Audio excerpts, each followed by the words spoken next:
In sports, if you want to be the best, there are no off days. Chris, did you know that the original rendition of One Shining Moment was sung by Teddy Pendergrass? Did not. Did you know I that? did not know that. Yeah, it's a good one. I spent the last few minutes researching One Shining Moment in some detail because, of course, the anticipation of the Final Four here this weekend and then the championship game, and that's a classic song. I thought it was Luther Vandross. Well, Luther Okay. Luther has the main one. All right. But they've tinkered and they've stepped outside the box, and we'll get into that in just a second. But welcome into the No Off Days podcast. He's Chris Cato. We got BK in the booth. I'm Scott Smith. I think that if more leagues and more sports could tie in some type of wrap-up song like the NCAA tournament does, I think that would bode well. It's one of the things I look forward to. I know it's silly. It's just a music video at the end. But the way they edit it with the nap pops and a lot of Jim Nance and some big buckets and the net cutting down. Yeah. What would the Super Bowl's wrap-up song be? Like, doesn't it have one? Do they? No. Well, they go to Disney World sometimes. Yeah, I don't know. Yeah, they do that. They just need to find a song. Maybe that's a bygone era. But yeah, no. You mentioned the previous singers. We've had Jennifer Hudson did it in 2010, and no offense to Jennifer Hudson, but I thought that was the worst version, and they quickly jumped off that. They pivoted after that.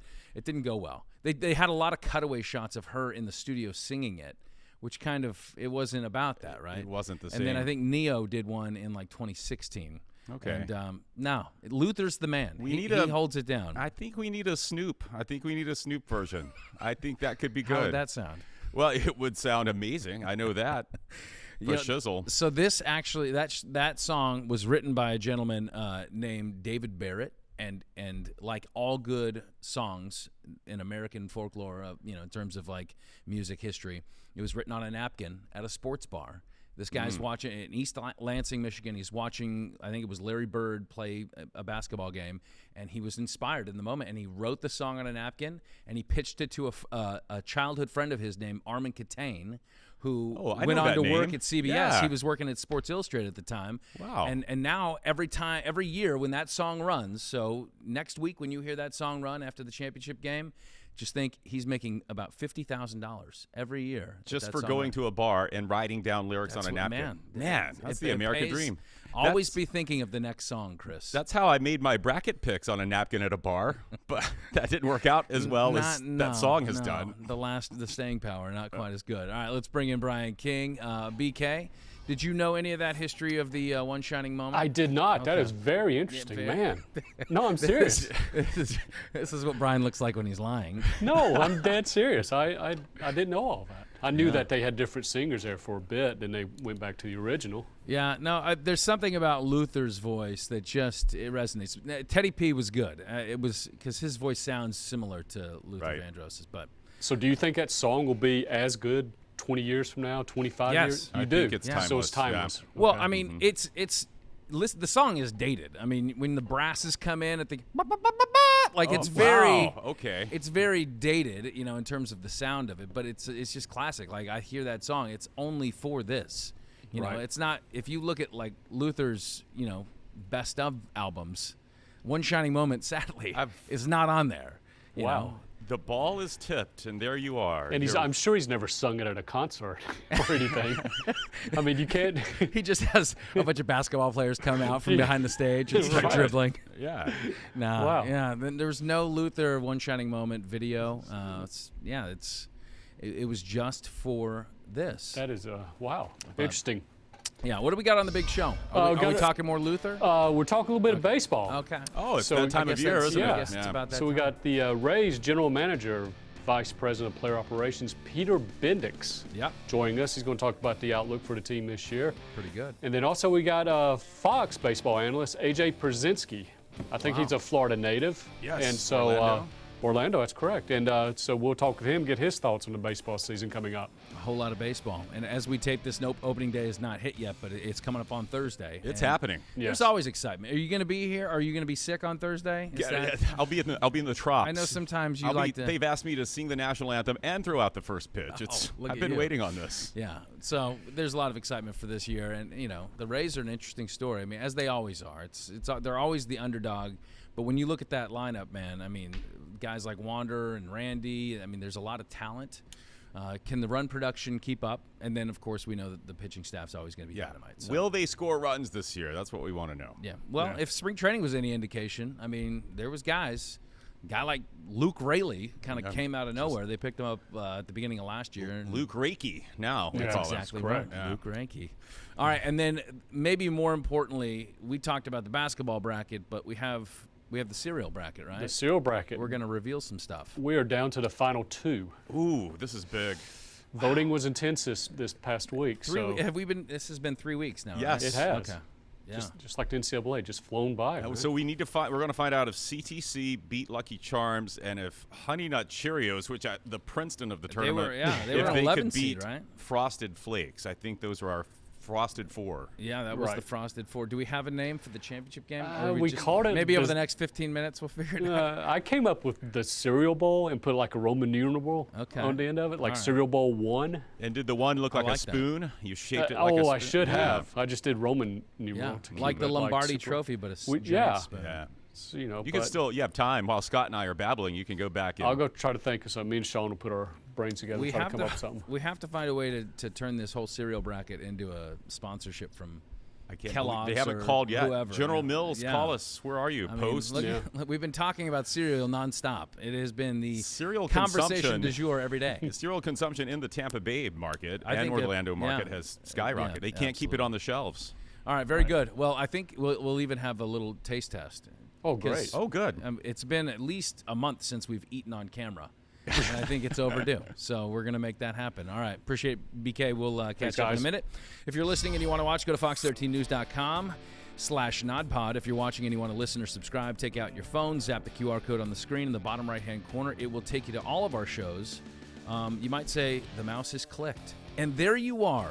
You may not have a life, but you're a NODPOD star. And all the shows, no one knows. Please accept our bribe and please subscribe. Go to fox13news.com/NODPOD and hopefully you can find our one shining moment. Do we have one? Do we have one shining moment? I think it was the episode where we wrote comedy for Tom Brady. I don't know. All right. Yeah, we're still looking for that one shining moment. Maybe it's this one. All right, so we'll start with hoops in the Final Four. Just like we all predicted, 5-seed San Diego State taking on 9-seed Florida Atlantic in the Final Four. And then on the other side, you got 5-seed Miami and 4-seed UConn. Obviously missing are any of the top 3 seeds. There's not a 1 seed. It seems like every year we have a 1 seed in the Final Four at least. You don't even have a top 3. For the first time since seeding began, no 1, 2, or 3. That's incredible. It is incredible. And it shows, I mean, everybody wants parity in all sports, right? You don't want a team that just blows the wheels off the competition each and every year. And I feel like you really have that in college hoops. Yeah, you do. I mean, the tournament style is always going to be prone to that. You know, a team can get hot. One player can get hot. I mean, they all have talent. They're all D1 basketball players. But, I mean, there's just nothing like the NCAA tournament. This has been the wildest March Madness I remember in terms of upsets, though. Like, not one seed made it to the Elite 8.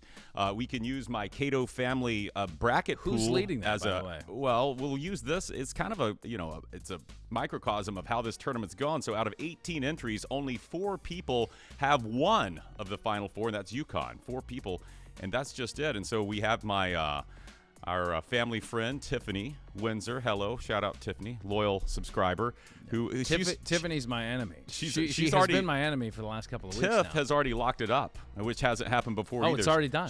No one can catch her because everyone's. But good news for you, you are in a tie with my 15-year-old nephew, Evan. Hi, Evan. I'm going to crush second. you, Evan. So second place in our pool gets a little bit of the prize money. Okay. So you could, That's good. depending on the tiebreaker, the final score of the national championship game, you could take money from my 15-year-old nephew. I will sleep very good at night knowing that I took it from Evan's pocket. It's been wild, though. You know, I was thinking, I can't name the coach outside of Jim Larrañaga at Miami. I can't name who's the been head there forever. Yeah. You know, usually you have at least a Calipari, Coach K obviously has been out a couple of years, but Roy Williams is gone, and so you just don't have these big names and coaches. Mark Few, Gonzaga, he's not in it this year, and you also there's not a lot of star power on these things. And I think, speaking to what you said earlier, that's kind of the magic of it. It's even in this NIL era where players could have hit the portal and transferred. These 4 teams, especially when you look at San Diego State, they've got 4 seniors that have played together forever, and you can really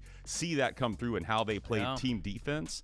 I think that's why you have some of these, programs that are not in major Power 5 conferences that can rise to the top. They've got that cohesion. Yeah, well, I mean, I think that some of those coaches they're going to be big names here soon because they're probably going to bounce to larger programs. I mean, Dusty Ray at FAU? You got me. So, I don't know. And I'm sure he's going to get an offer. But I mean, I think that's a consequence of what you have. We've talked about this in college football too, with players leaving early. But in basketball, I mean, you have a leveling of the playing field now that you have senior-laden rosters that the experience shows up in a tournament style. Whereas, if you have guys that are one and done and they're gone, it's hard to build some of that. Yeah. So it's exciting. I mean, I think there is a lot of intrigue to it, and it kind of draws in those that love to root for underdogs, and I think that's probably most of the people that watch the NCAA tournament. They want to see the Cinderella team, and so now, hey, we have essentially 4. Yeah, it's fun. I don't know if UConn is, but I want them to lose because they took out Gonzaga, and Gonzaga they were driving. Yeah, Gonzaga should have lost to UCLA, and you know it. Yeah, they should have. That's the one that crushed you. I know. Yeah, that. it did. Well, we know that there will be no celebrating afterward because in the Division II ranks, a basketball team. What school is this? Ferris State. Oh, this is football. Oh, was this football? Yeah, this is football. They celebrate a win in their locker room. They celebrate afterward? a Division II national championship. So not just any win, right? And they light up a stogie, which is this is very common, right? Well, yeah, it has become. Well, and what happens? They get fined. It's a $15,000 fine for the school For 2 cigars. The head coach. $2,500 fine, plus he's suspended, and he's not just suspended for a game, Chris. He's suspended for the next NCAA playoff game. An important game. He has to sit out. That's brutal, man. It is brutal. But there's a reason for this, and it's because they were playing the Division II national championship at a Texas high school stadium.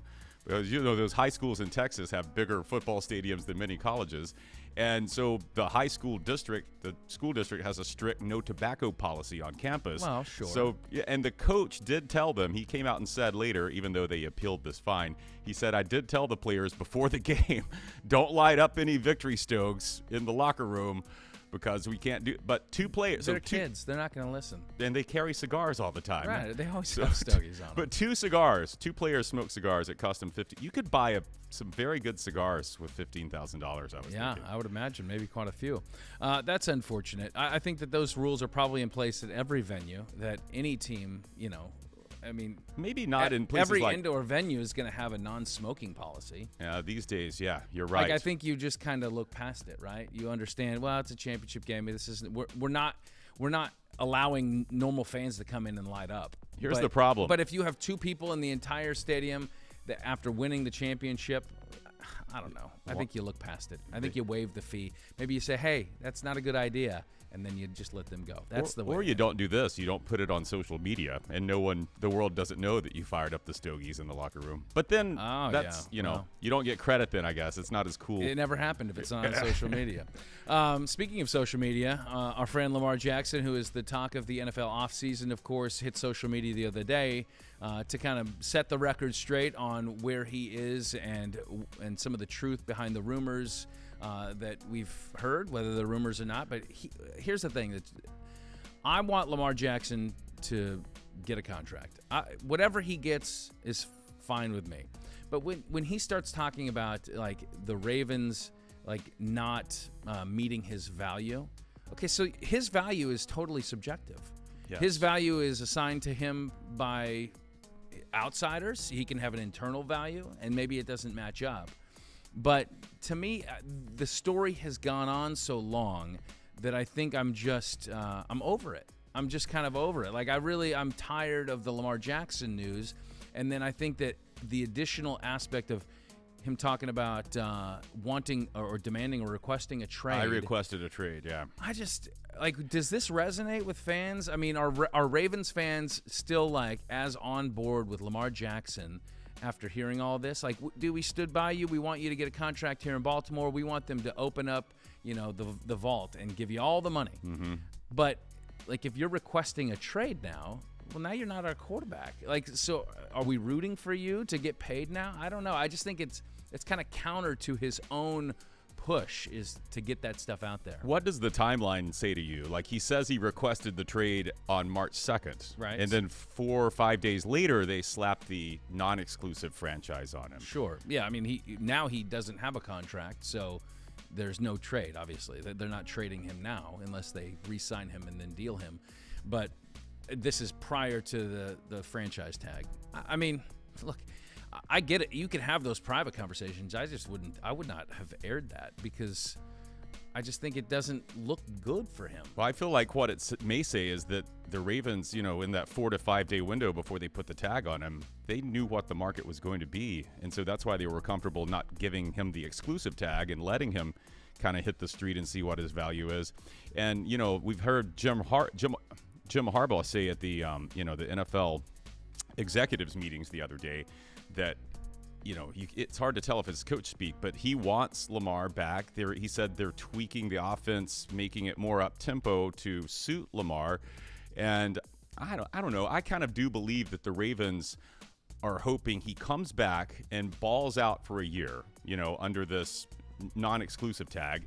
It could benefit both of them, right? Because Lamar could come back, ball out for a year, which I think he needs to do because he's hasn't finished the last 2 seasons because of injury, and I think that's one thing that's hurting him in this process. Oh, of course. I mean, but there's the element of like the NFL not wanting to give players fully guaranteed contracts, and Deshaun Watson being the outlier, and then of course Lamar's now clinging to that and saying, "Well, you gave it to him, so now I want it."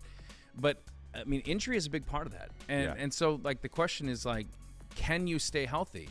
Like, can a team that wants to invest so heavily into you, and I don't know if he wants $300 million, I don't know what the asking price is. I know that there's been speculation that he's turned down a 3-year, $150 or $130 million guaranteed deal that was 3 years. There was one that was a 5-year, it was high. It was like $250, and it was maybe a little bit more than half of that was guaranteed. So I'm not sure what the actual offers were, but yeah, man, I mean, if you get injured and we just lock you down for $300 million, you're handcuffing the franchise for the next 6 years. It would be a bad gamble by the front office. I think there are probably only 5 quarterbacks maybe that the dam is going to break eventually on these guaranteed deals. It's going to happen. I don't think this is the player it happens with. Well, and really the NFLPA should be the ones leading the charge, not one isolated player in Lamar Jackson that doesn't have representation. Yeah. He's the one that's trying to move the ball forward, and maybe a lot of players say, hey, man, it's commendable, like, go do it. And he's looking out for the guys behind him. But at some point, the story just gets exhausting, and it's like you just wonder if you're burning more bridges along the way than is it worth it? I think that is it worth it at the end of the day? I guess if he gets his guaranteed deal, then it's worth it. But I mean, I don't think he's getting it. I think the Jets should go after him. Well, I think there's more upside for him than old Aaron Rodgers. There's a lot. I mean, none of this is a knock on Lamar Jackson. Like, No. the dude won an MVP. He is one of the best quarterbacks in the league. But to be the first guy to ever get a fully guaranteed contract, I'll erase the Deshaun Watson. Yeah, that's Of course, Cleveland. Yeah. I don't know. To me, what is his value? It's going to be whatever he ends up getting. Like, whatever the teams will pay him, that is the actual true value of what Lamar Jackson provides. And the fact is that teams have to assess risk, and they have to assess the rest of their roster. If I'm paying a quarterback $50 million a year for the next 7 years, even if he gets hurt, then that's money that's not going toward other guys on this team. That's not helping me build a Super Bowl winner around you. The year that the Ravens won the Super Bowl, it was a defense that was dynamite. That was what took them there. It takes more than one guy. The fact is that Lamar Jackson's been with the Ravens for the last 5 years. They've won one playoff game. Mm-hmm. And so if he was with the Ravens for 5 years and every year they were right there at the game or they won a couple, then I think you're really bolstering your case for what your true value is. But if the team is not winning Super Bowls and you think your value is better than everybody else's in the league, then I don't know, maybe it's time to reassess. Yeah, maybe so. They are reassessing things in baseball, Chris, because of all the new rules. Of course, we've talked about the pitch clock and how that's affected games during spring training, and it's giving guys, free bags because they've walked on a at bat when the pitcher wasn't ready to throw in the appropriate time. We've seen a lot more stolen bases. It's certainly sped up the pace of the game. Has it appealed to you? Have you noticed the time change? I haven't noticed in terms of watching because I haven't really watched a complete spring training game. I've followed, reports, and I've noticed that there has been a marked reduction in game time, 25 minutes, I believe, on average. I guess my overall question is, what's the big picture objective of this in terms of what's MLB trying to do? Are they trying to create a better TV show in terms of getting it in a 3-hour window, or attract more fans to the ballpark because you're not going to be there for 3.5, 4 hours? I would say probably the first. I think it mostly appeals to a TV audience. Yeah. That is going to lose attention in a board game. I mean, I went to a Rays game the other day, and it was a 1-zip final. The Rays lost the game. It was one of the most boring games I've ever watched. And it was super, super quiet, but that's a different story altogether. But the game was over in like 2.5 hours. Yeah. I mean, it was like, wow, that was really, really quick. I don't know that I loved it. I mean, if you packed a little bit more action in there, more hits. Were there more stolen runs. Base attempts? Were there? It's tough to say. You were asleep. Yeah, I was. I was asleep by the third inning. You were in the concessions line. But I think I like it. But I think the better move is really to keep fans' interest the entire season rather than any one individual game, because baseball's. You could have a game that has a pitch clock and it's paced very good, but at the end of the day, if it's not a compelling baseball game, people are going to tune out. I think it's the length of the season. Like, I'd rather them trim that down from 162. And I know baseball purists are cringing, but I mean, if you're trying to bring more intrigue, people want to see games that mean more. If you get a one-zip boring World Series, you're going to have a lot more viewers because of what is at stake. And so in a 162-game season, people fall asleep in the middle of the season. That's just kind of how it is. Look, I've said this before. Give me that magical COVID 2022 season. 60 games, like right out of the gate, you're in the playoff chase. I don't like that. I mean, I want to see, but I think you could carve out 40 games, and I think the baseball season would be more compelling. There'd be more interest throughout. Each game would mean a little bit more. But I do know that one of the things that they are serious about cracking down on this year, I know it's a big problem, and you've probably noticed, is that the ball boys and the ball girls are just way too out of shape. Three-toed sloths, all of them. They are. They are not pursuing with as much intensity the balls that get behind the catcher. And so, no, this is a serious story. The MLB has actually sent out a note to teams saying that we will be monitoring your bat boys and ball girls, and if they are not up to snuff, if they're not retrieving gear fast enough or balls that slip behind the catcher, then we can actually step in and force them out. You're going to have ball boys and bat boys and bat girls losing their jobs? Yes, is that what you're telling me? Jobs. Oh, my goodness. Absolutely. The standard is high even for them. What's this going to lead to? I mean, first of all, you would think stricter hiring standards for the bat boy, bat girl. Like they're going to have to run like a shuttle drill or something. Yeah, I'm going to need shuttle speed. I don't need top-end speed, so we don't need to do a 40-yard dash, but I need to see probably a 20-yard dash. Yeah. I need to see good fluid hip movement. I need to see, are your ankles and your flexibility down in your knees? How is that going? Yeah. And then, grip. Exactly. You got to have a good grip, because if you go and you get there quick, but the ball slips out of your hand or whatever, then that just sets us all back. And we are waiting. We are impatiently waiting for you to hurry up. Get back with that bat. Does this open the door? I hate to even go there, but if a bat boy or girl is trying to cling to their job, does this open the door for them trying performance-enhancing substances? I mean, is this where the MLB is forcing them? Yeah. And then will you have to test the bat boys and bat girls? Well, if they knew, they wouldn't, because they're forcing the issue. It's like in baseball. If you want to see more home runs, well, then you're gonna have to turn a blind eye. You're gonna have to exactly. Oh boy, it's gonna be an interesting season. Yeah, a lot of really buffed. Gone are the days of the husky bat boy. Yeah, no, sorry, little Joey, it ain't happening, buddy. I mean, if you would eat a little bit less Cinnamon Toast Crunch in the morning, maybe you'd still have your bat boy job. Joey's a bat boy after my own heart. All right, let's talk a little baseball, and we'll dive in first with the Rays. What do you say? I love it.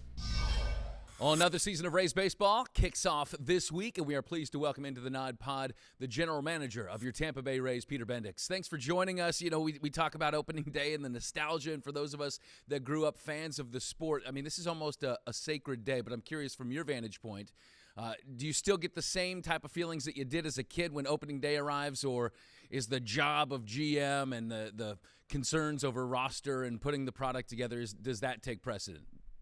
I absolutely get the same feelings. I've gotten the same feelings this is my 15th season with the Rays, and you're right. It's really the same feeling when I was 10 years old in Cleveland and watching the Indians at that point. It's full of excitement. It's full of potential. It's the representation of spring, all of the different positive emotions, and those never change.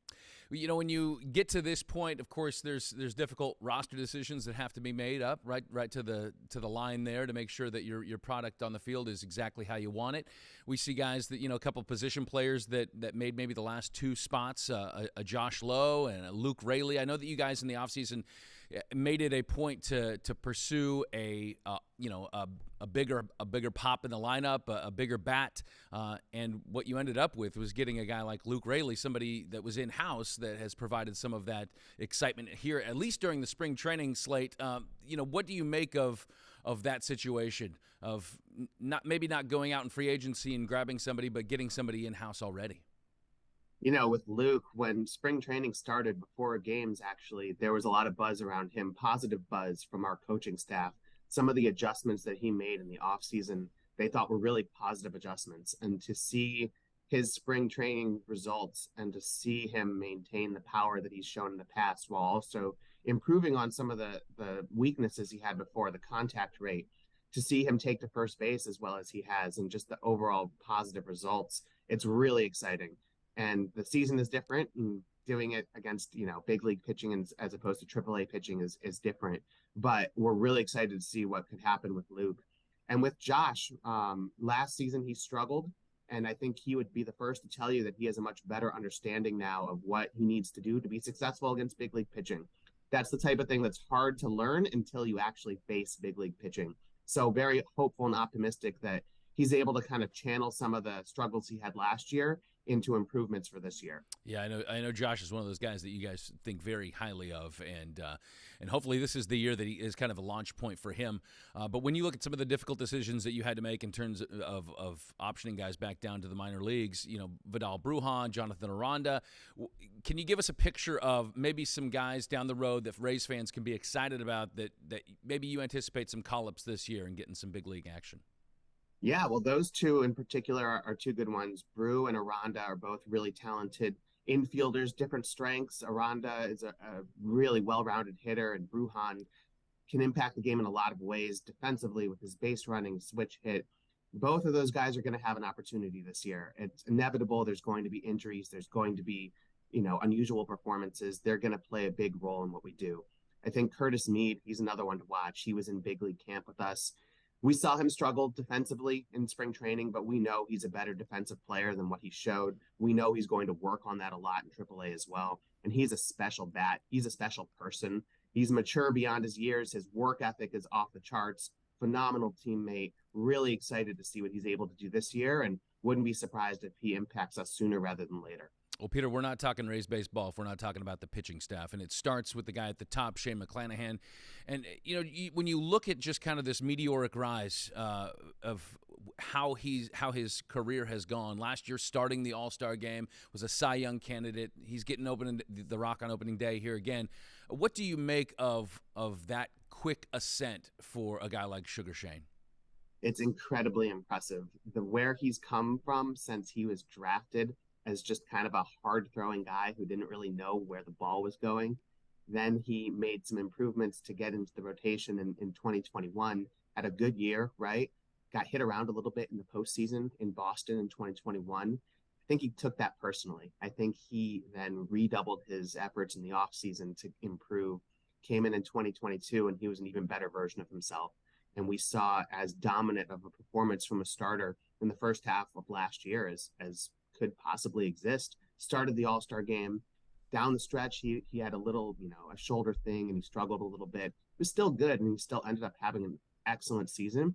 But I think he's going to take from 2022 kind of what it takes to maintain that level of dominance for an entire season. And the way that he's just improved every step along the way, I'm really excited to see what that means for his 2023.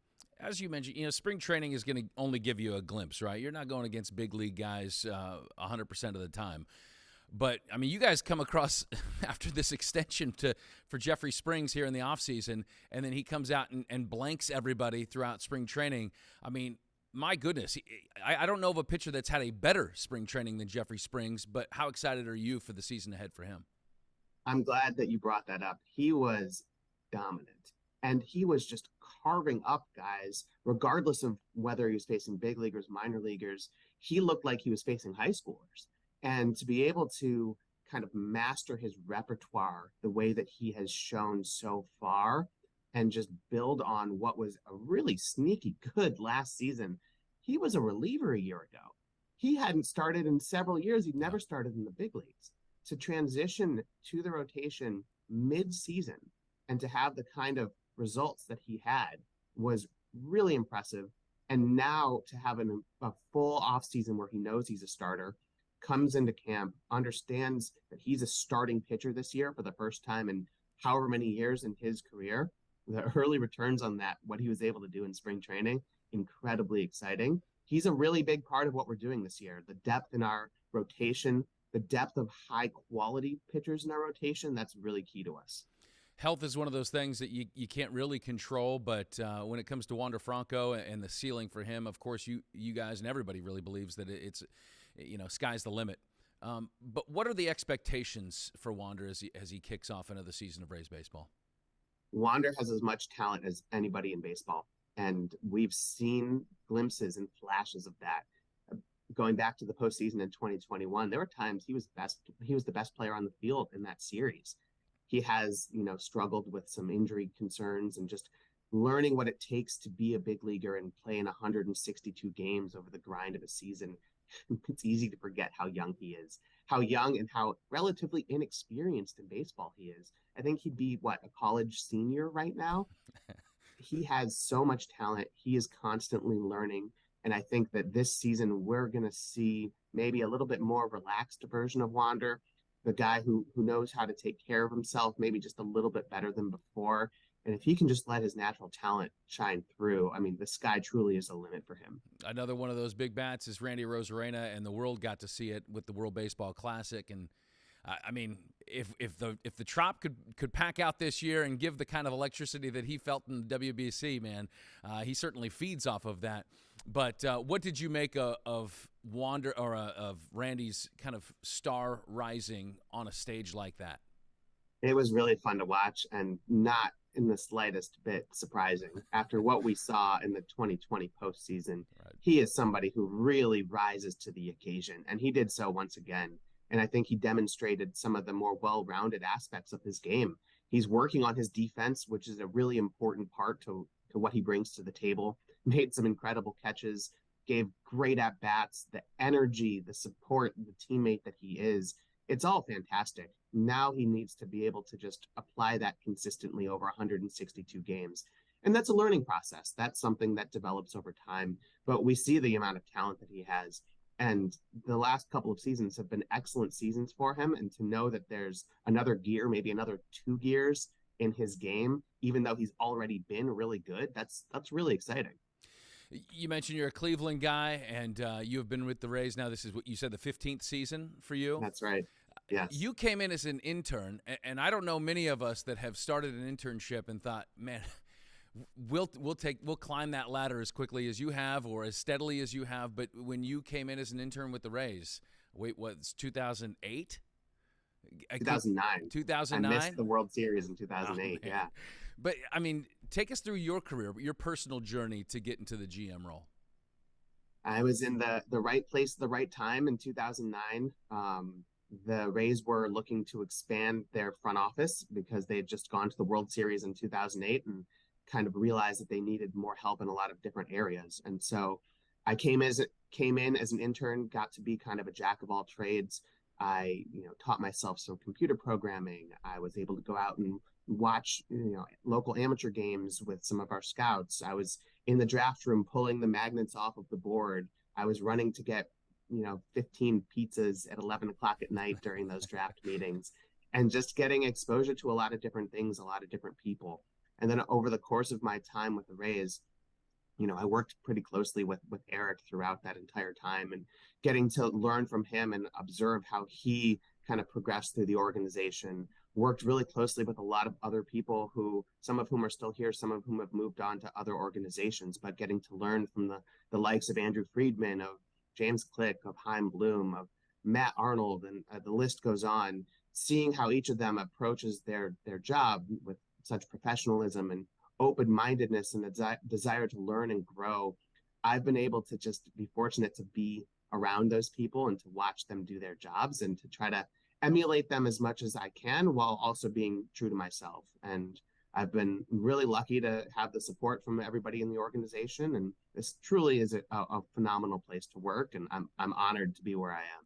Well, in Major League Baseball, it's not uncommon to see young GMs, and you're one of the youngest GMs in the league. Is it fair to call the Rays GM University? I mean, is it GMU maybe?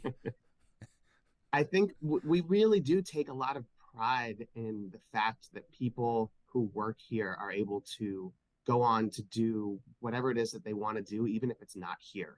It's player development, but for front office executives. And if we're able to keep them as Rays, that's wonderful. But if they have opportunities with other clubs and they're able to go on and achieve great things, that's wonderful too. And it's a testament to the development and the desire here from everybody here to develop those around them. I think it's something that Stu often talks about, is try to make yourself obsolete.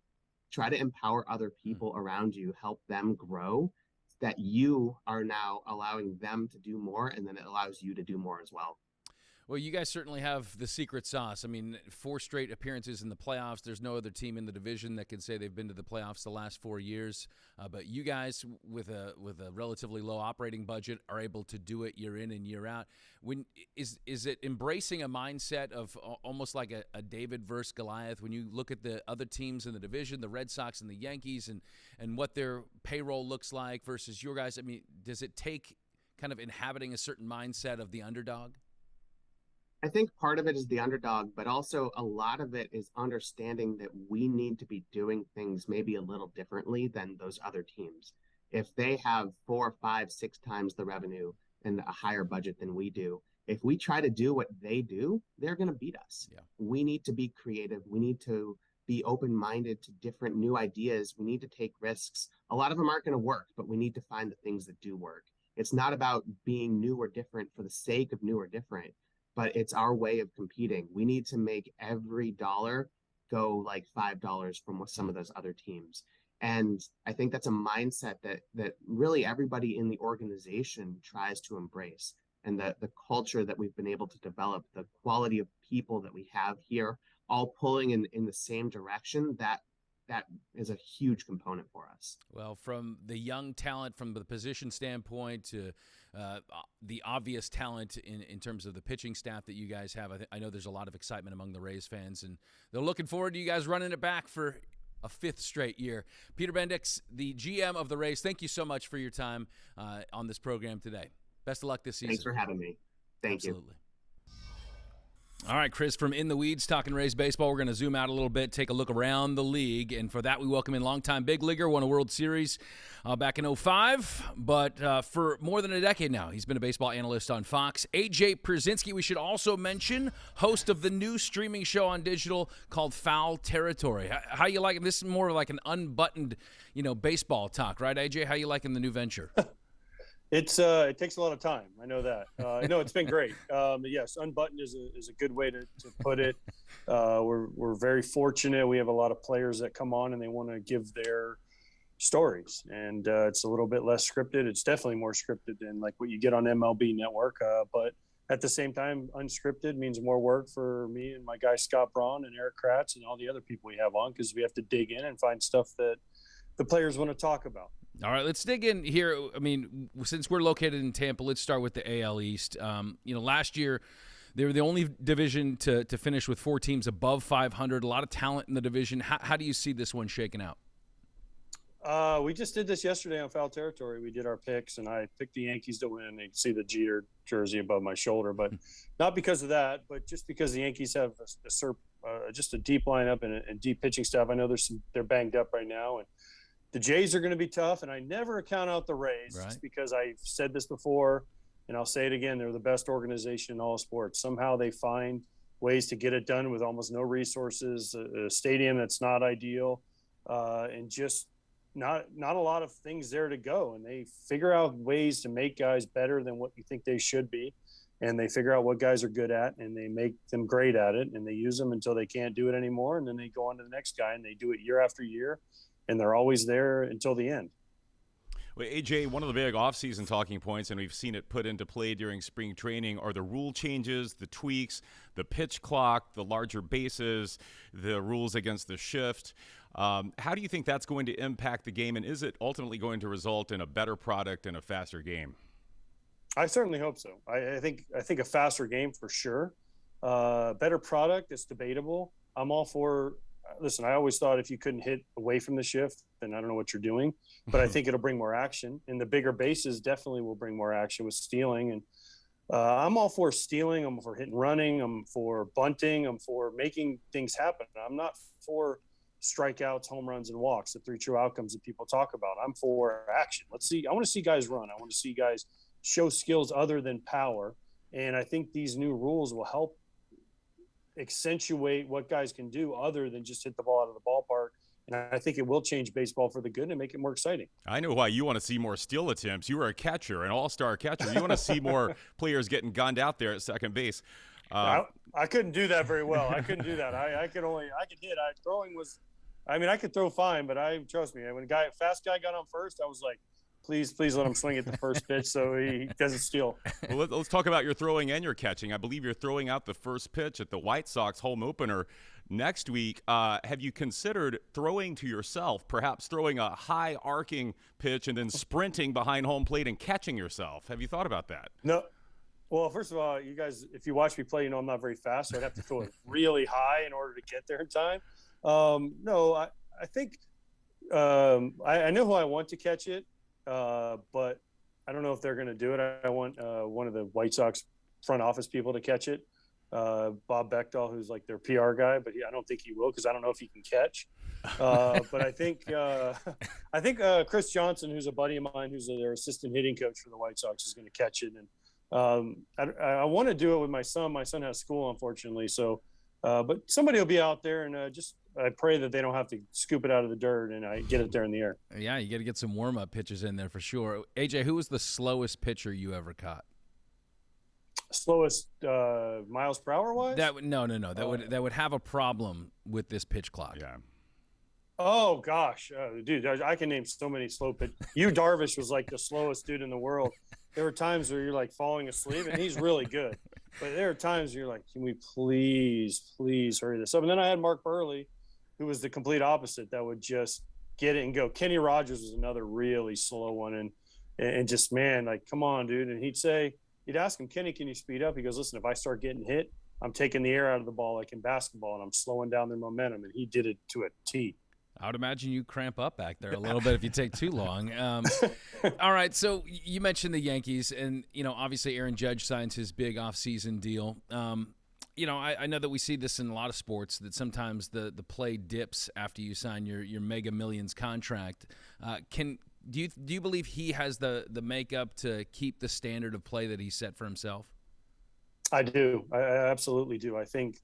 I know I talked to Rob Thompson, who was the bench coach for the Yankees. Now he's the manager of the Phillies, about him when he first came up. First game I ever called for Fox was a Rays-Yankees game in Tampa.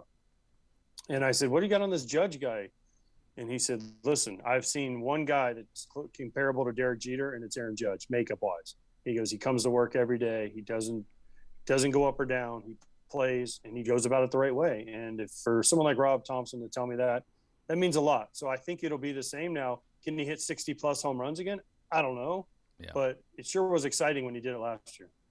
Sure was. Shohei Ohtani, Forbes has come out with what he's going to be making this year. So what was their guess? What was their guess? I think they said $65 million, and that's, I think a little less than half of that is contract and then endorsements. The question to you, AJ, is how vastly is he underpaid? Right now, a lot, a lot. But he's going to be a free agent, and there's some teams out there that are going to bid. They're going to put their whole franchise on the line for him. One of them is the Dodgers. The Dodgers, if you notice, they didn't make any big moves this year. Mm-hmm. And the rumor around baseball is that they are going all in on Ohtani. And listen, after what I watched in the World Baseball Classic, what I've seen him do in Anaheim the last 2 years, you get two players for the price of one. You get a top of the rotation starting pitcher, and you get a middle of the order hitter that he doesn't play the outfield, but when he did, he was really good. So you get two players kind of for the price of one. And his agent is, man, I want to be his agent because he's got to be drooling just waiting to see what the offers become. Let's talk about your roots there, and specifically the roots of your hair color. At one time, I'm looking at some colorful images here of this dye blonde hair job you had. Back to your roots in Orlando, though. Dr. Phillips, oh, there he is. He's got it. If it's not on a bobblehead, it never existed. For our audio, that's right. It didn't happen. For our audio audience, he just produced a lovely A.J. Pierzynski bobblehead that shows the bleach blonde hair there. You're from Orlando, grew up in Orlando. Are you still there, or have you moved back? You're back in Orlando, is that right? I never really left Orlando. Never really left. Okay. So I was always here. I was always at a base in Orlando with my family. My kids have gone to school here their whole school career. So, yeah, I've always been here. Well, this is the most important question, being from Orlando. You're roughly my age, which means you had the fortune or misfortune of growing up during the boy band era. So if you had to join one of them, are you going Backstreet Boys, NSYNC, or 98 Degrees? Good call. Well, I'm going NSYNC, and because Joey Fatone and I went to high school together. Did you really? That's an easy, yes. So that's an easy in for me. And Johnny Damon? Johnny Damon was there. Now, there's a boy band there. Joey Fatone, Johnny Damon, and AJ. You all had the hairstyles, man. Yeah, he had the long. Yeah, exactly. Johnny had the long hair, and I had the blonde hair, and Joey had his hair, which was Joey's special. But yeah, so it's easy for me. NSYNC, and then Chris Kirkpatrick, who lived in Orlando for a long time, is a buddy of mine. So I would have an easy, and I could just hide in the back, let those two guys do everything, and let Johnny fling his hair around, and I could just be the fourth guy. Well, how are the vocals? Yeah. Not good. Terrible. Yeah. We can cover that. Yeah, they can auto-tune that. Yeah, I joked with my you were talking about me throwing out the first pitch. My wife and kids were like, "What are you doing? What are you doing in Chicago, Dad?" I'm like, "I'm throwing out the first pitch and I'm singing the national anthem." And my daughter looked at me like, "What? No way." Good at hitting fastballs, not great at hitting the high note. You recently joined Twitter and Instagram. How did you manage to avoid that for so long, and any regrets yet? Yeah, a lot of regrets. Just joining. No, right. You know how I just don't want people to know what I'm doing. I guess is the main thing. But now with the new show, Foul Territory, it's kind of a necessary evil, and it's actually been good. The couple weeks I've been on it because I've connected with a ton of people from the past. Just today, I got something from Darren Erstad, a former teammate of mine who I kind of lost touch with, and some guys that and some people that you just lose touch with over time have kind of appeared in your life. You get to catch up with them and talk to them again, and that's good. And also, you guys mentioned opening day. I'm donating $1 per follow at my Instagram and Twitter handles, up to 25,000 to White Sox charities for each follow I get up until opening day. And I think I'm at about 14,000 right now, so I need to get to that 25. So make me spend my money, please. Yeah, man, that's a good call. That may be a way to get in some Twitter followers. You know, I would imagine that your Twitter followers are going to get some mentions in there from the fan base, and you're one of those guys, a little bit of a lightning rod character as a player. In fact, your former skipper Ozzie Guillen said that opposing teams hated you and your teammates hated you just a little bit less. Was that fair? Did you enjoy kind of a role as an antagonist? Did you see yourself that way as a player? I don't know that I saw myself that way. I think, that's the quote from Ozzie that just won't die, right? He's got a lot of them, but that's the one that just won't go away. And I always joke with Ozzie. I tell him this to his face. I said, the opposite is true of you, Ozzie. He goes, "What do you mean?" I said, if you played against you, hated you a little bit. If you played for you, hated you a lot. So at least I'm the other way. Touche. And Ozzie gets all, Ozzie gets all mad. But Here's what I tell people, and as I've gotten older and I'm not playing anymore, I've kind of gotten into this, and that's, I played with a hate, and I had to play with a hate, and it didn't matter, and it wasn't personal, and it wasn't meant to take anybody, out or meant to hurt anybody. I had to manufacture the hate, and that's how I got up to play every game, was at a competitive level. I had to hate the other team, and sometimes I would fake it, and sometimes I'd manufacture it, and sometimes there'd be a newspaper article or a radio interview, and I heard something, and I would just make it into my own kind of little ball of hate and use it to go out there and play the game. And but hey, each guy does it differently. I couldn't play nice, but I didn't mean anything towards anybody. And I think if you talk to the people that know me, they know that I'm not like that at all. AJ's little balls of hate. Right, I love it. Yeah. So there's a lot of those. There was a lot of them. It was like maybe like BB's of hate. Ping pongs, yeah.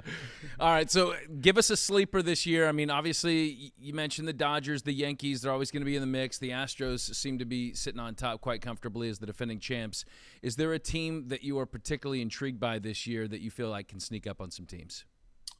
I think the NL is going to be the same 6 teams that made it last year. I think the Cardinals, the 3 teams from the East, the Braves, the Mets, and the Phillies, and then the West is going to be the Padres and the Dodgers again. The American League is a little more intriguing to me. I think the Astros are probably head and shoulders above everybody else, especially once Altuve comes back. The East is, gosh, you guys are going to think I'm a homer, but the 2 teams that I'm most intrigued to see how they do, well, there's 3 really, but the Twins, the White Sox, and the Rays are the 3, because you can make a case, right, that those 3 teams could be really good, or they could go really bad. So I think those 3 teams to me are the most intriguing. I think the Yankees and the Jays are probably the 2 teams you can count on the most in the East, the Guardians in the Central, the Astros and the Mariners. And then there's those 3 other teams there that kind of are going to be fighting it out, I feel like, for that last wild card spot. And there's just so many arguments you can make either way. When is Glasnow coming back, right? Who's going to stay healthy for the White Sox? Can the Twins find enough runs and enough pitching, because they didn't have it last year? So those 3 teams to me are the 3 that I'm like, okay, who's gonna be the 6th team in the AL to come out? Well, the middle-aged boy band featuring AJ and Johnny and Joey. I think your name is the Balls of Hate. I think there's a chance that you could relaunch this thing. The little hate balls. Well, we appreciate your time. Thank you for the insights, and we look forward. Make sure you're following him on Twitter so that money gets donated to a good cause. He is A.J. Pierzynski. Thank you so much, Thanks, AJ. Thanks, guys. Have a great time. Well, Chris, if that didn't get you salivating for the baseball season, I'm not sure what will, except for maybe cereal. As you can see, we have bowls of cereal here on the table. We're not going to tell you what the contents are yet. Don't show. Please don't show with your unmatching bowls. What happened here? I didn't wash enough bowls at home, sorry. So we had to borrow This one came from the Cato collection, right? Oh, that smells good. Okay, don't tell people what's in it. won't. All right, Okay. BK, come on back in. It's time now to reveal our cereal Super Bowl, as you have appropriately named it, hopefully trademarked it, and make you a little money out of this little experiment. So we were down to the Frosted 4 last week. Let's go ahead and take a look at them. Okay. Our viewers got busy plugging away on their thumbs and started voting for new. Pretty big matchups. Yeah. Oh, wow. Okay. Well, so there we go. Okay, There this it is it. Wow. So, no surprise to us. Cinnamon Toast Crunch, the 1 seed. Well, I would push back a little bit. I mean, Lucky Charms. There's a lot of loyal Lucky Charms munchers out there, and you really pushed hard. I mean, I felt like the last few weeks, you finally. I don't know if you've washed the shirt, but you were wearing a Lucky Charms shirt, as everybody noticed, for the last few weeks. Milk stained, yes. You were pushing it, and even despite your marketing attempt, it's still CTC. Because people know what they want, and so then you have. And then I think the surprise was, Honey Nut Cheerios shouldn't have been there, but somehow it was. And so Frosted Flakes, I think, had an easy path to the championship. It was game a good run, man. I mean, Honey Nut Cheerios, like FAU, I mean, it's similar. Not to say that FAU is going to lose. I don't know. But, I think that people really underestimated what HNC brought to the table. So here we go. We have a classic rematch. It's Tony the Tiger against whoever the mascot is for Cinnamon Toast Crunch. The chef, isn't it a chef Is guy? it a chef? Yeah. As we are, of course, breaking down this final, we have to do a little taste test. Well, we are the seating committee, right? So we're kind of responsible. So now we need to, before we give the audience the final vote, I think it's important for us to refresh our taste buds. Taste these two finalists. Taste it anew. Taste it like it's a baby palate, like you've never tasted it before. Yeah, this is. Close your eyes, dive in, and just let the senses immerse. Mommy, a little milk, and then you eat like a baby. Yeah. Okay. So all right. With that being said, can we bring in the milkman? So we'll welcome in Ron. Ron is, of course, a member of the NODPOD production crew. And what do we have here? What percentage? Oh, he even opened it for us. Okay, now don't touch it anymore, okay? All right, that's too many cooties. And what's the best by date? Is this expired? April 9th. April 9th, and so as we tape this, it is April 12th. No, we're still in March as we tape this. Okay, we got some time. So we got 2%. I think that is the appropriate percentage. Wouldn't you agree? Okay. All right. So I appreciate it, Ron. Thank you so much for the milk. Would you like to do the pouring? And I'll kind of describe how Cato pours his cereal milk. Because I was going to ask Ron to pour it for me, but okay, he's going straight middle, and this is kind of a high drop zone here. A lot of splash. Well, I've got a big bowl. Oh wow, we got some splashes. And you'll see, I have like a small milk to cereal ratio. I like much more cereal than milk. Really? Yeah. Because you appreciate the crunchiness. Oh, because I'm lactose intolerant. Oh, okay. Well, thank you for your sensitivity. You get some bubbles. Yeah, it's gonna get interesting bubbles here in the tummy. Okay. Yeah. All right. So I'm gonna. Yeah, I like a little bit more milk. You went dead center too. Oh, you're going on the spoon now. That's risky. All right. I try to find a little crevice in the cereal to where it can enter, kind of like a little cereal cavern for the milk to go. No. All right, so what are you going with first? Well, strategy with Cinnamon Toast Crunch is I let it sit. I let the spices and the cinnamon marinate, and so I'm going Frosted Flakes first. Okay. Because I think Frosted Flakes, the longer they sit, the worse they are. That's true. So I want them to crunch. You can hear. Here we go. You can hear the crunching. So I'm gonna. Let me get the ASMR here. Yeah, I mean the crunch is it's coming through the microphone quite clearly. It's better than I remember. Really? Maybe it's because I skipped breakfast and lunch today, but this is pretty good. All right, let me give it a shot as well. As you're eating, I'll describe the notes I'm getting here. I get corn syrup. I get fructose. I get the frosting. It tastes like cornflakes, like sweet cornflakes. Do you pick up on the corn? Definitely corny. Yep. Okay. Yeah. Yeah. It's good. I mean, Frosted Flakes, I feel like it's a good staple. Like nobody's gonna snub their nose at Frosted Flakes. Right. You know, it's easy to eat. It does get in your teeth a little bit, but it's light. You know? Yeah, it is. Does it live up to the marketing? Is Tony the Tiger overselling it when he says they're great? I think he is a little. You've said that every show for the last 4 weeks. Yeah, no, I think he is, but that's his job, right? I mean, he has one job, and that is to oversell the cereal. But it is pretty good. I don't know if I'd say they're great, but I'd say they're pretty good. They're pretty good. What if he said that? That doesn't do it, does it? All right, here we go. Go ahead. Cinnamon I'm Toast not sure Crunch. about the aftertaste of Frosted Flakes because the sugar goes away, but you still get the traditional cornflake in your. I'm going to cleanse teeth. my palate. All right, so I mean, Cinnamon Toast Crunch. This is college for me, right? The freshman 15. That's how it happened. Oh, he's chewing. He's enjoying. Oh, his eyes are closed. It's so good. Oh, he's going back to his college days. It's sweet cereal nectar right here. This is how God intended cereal to taste. I haven't had this stuff in about a year or so. Yeah. That's a lie. About a week. Yeah. Mm-hmm. Yeah. There's a little bit more substance to it. It doesn't have the stick in your teeth as much, and it's cinnamon goodness. I mean, it's the amount of cinnamon sugar per square inch on the cereal is you can't beat it. Yeah. Those little squares are heaven sent.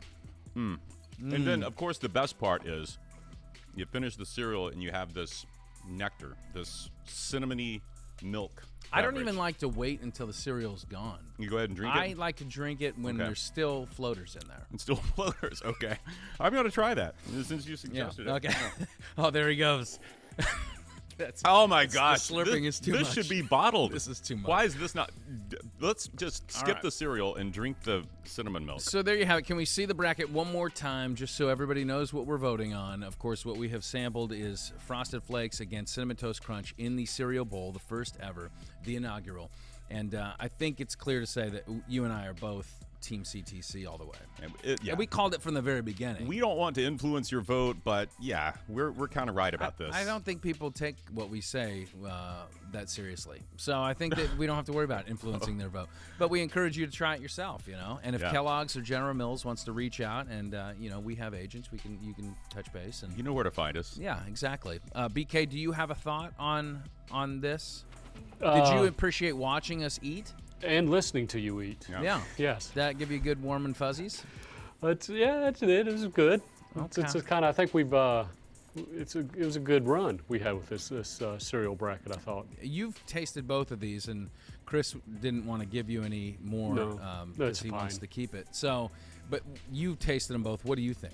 I mean, I don't have the draw to Cinnamon Toast Crunch that you had. Growing up as a kid, I have all those memories with Frosted Flakes. It's just how you were raised. Yeah, well, it's just, a little different. But Brian, if I had to go from straight flavor, it's got to be Cinnamon Toast Crunch. Yeah. Straight flavor. It's a crunchiness. It's milk absorption. It's all the factors that we've laid out when we laid out our final 16. So right.